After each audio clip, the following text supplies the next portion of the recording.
So this week on Indie Filmmaker, I'm going to teach you guys how to turn a pretty simple jib shot, like this one here, into something very, very interesting. I'm going to go ahead and color grade it. I'm going to stabilize it, do lots of things to it to make it look a little bit better, a little bit more professional. So we're going to start in After Effects by stabilizing. I've already got a composition set up here inside of After Effects. It's about 6.5 seconds. And I'm going to go ahead and stabilize. So what I'm going to do is just go over to my tracker window and just turn on Warp Stabilizer. So as you can see, now that my stabilization is done, it has cropped my image in a little bit to compensate for the shakiness of the footage. So After Effects did a great job of stabilizing this shot. As you can see, it's very smooth. It looks as if the camera is going straight down. It pans down very, very smooth. There's my dog, and the dog will just walk away. After Effects did a great job stabilizing this shot. So before I take it over to Final Cut Pro 10 to color grade, I'm going to go ahead and go to Effect. We're going to go to Color Correction and Brightness and Contrast. Now what I want to do is bring up the brightness probably to about 10, and then bring up the, or drop the contrast rather, to bring out some of that extra detail in the shot, because I shot this with Technicolor Cine Style, but I still want to bring out a little bit more of that dynamic range before I go into color grade. So this helps bring out some of that detail. As you can see, if I go from 0 back to -35, it brings out, even though it looks a little bit more cloudy, it brings out a little bit more detail.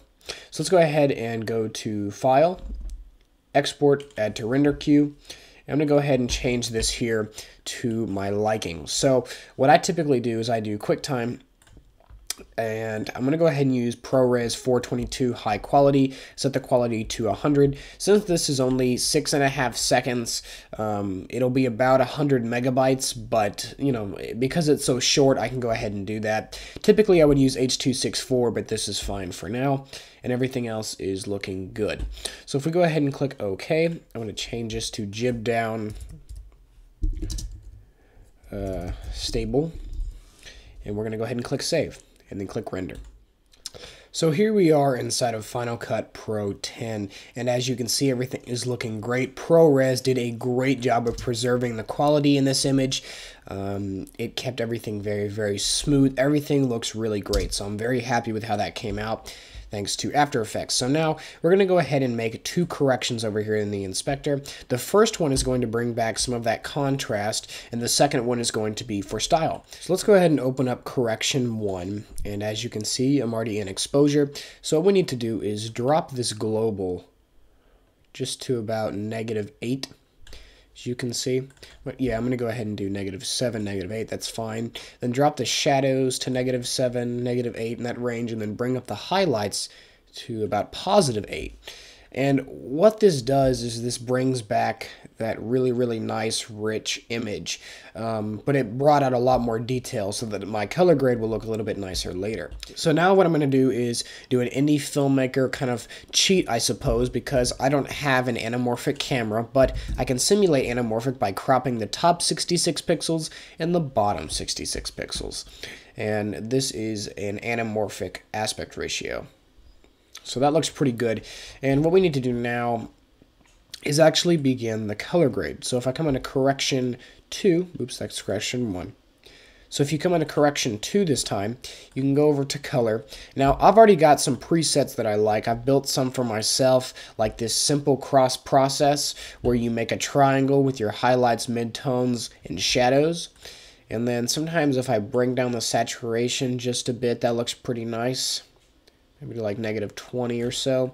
And then if you take the exposure down just a little bit more, this looks really, really nice. So this is very, very professional. Now, the only problem with indie filmmakers and color grades, and I'm guilty of this myself, is that sometimes we think to ourselves, oh gosh, if it's not extremely obvious, it's not a good color grade. So we make our color grades completely insane, and we make them look like this. Now, the problem with this is it looks over color graded. It looks very amateur. It doesn't look proper. So while color grades, yes, you need them to help your shots look a little bit more professional, you don't need to overdo it. Because, for example, here's my shot before the color grade, and here's my shot after the color grade. So my color grade is pretty minimal. It's not a whole lot of difference. It's not making the image look insane or crazy, but it does add a nice style to the image. So I hope you guys enjoyed this tutorial on how to color grade, stabilize, work a little bit with color grading inside of Final Cut Pro 10. Thank you guys so much for watching Indie Filmmaker, and I'll see you later.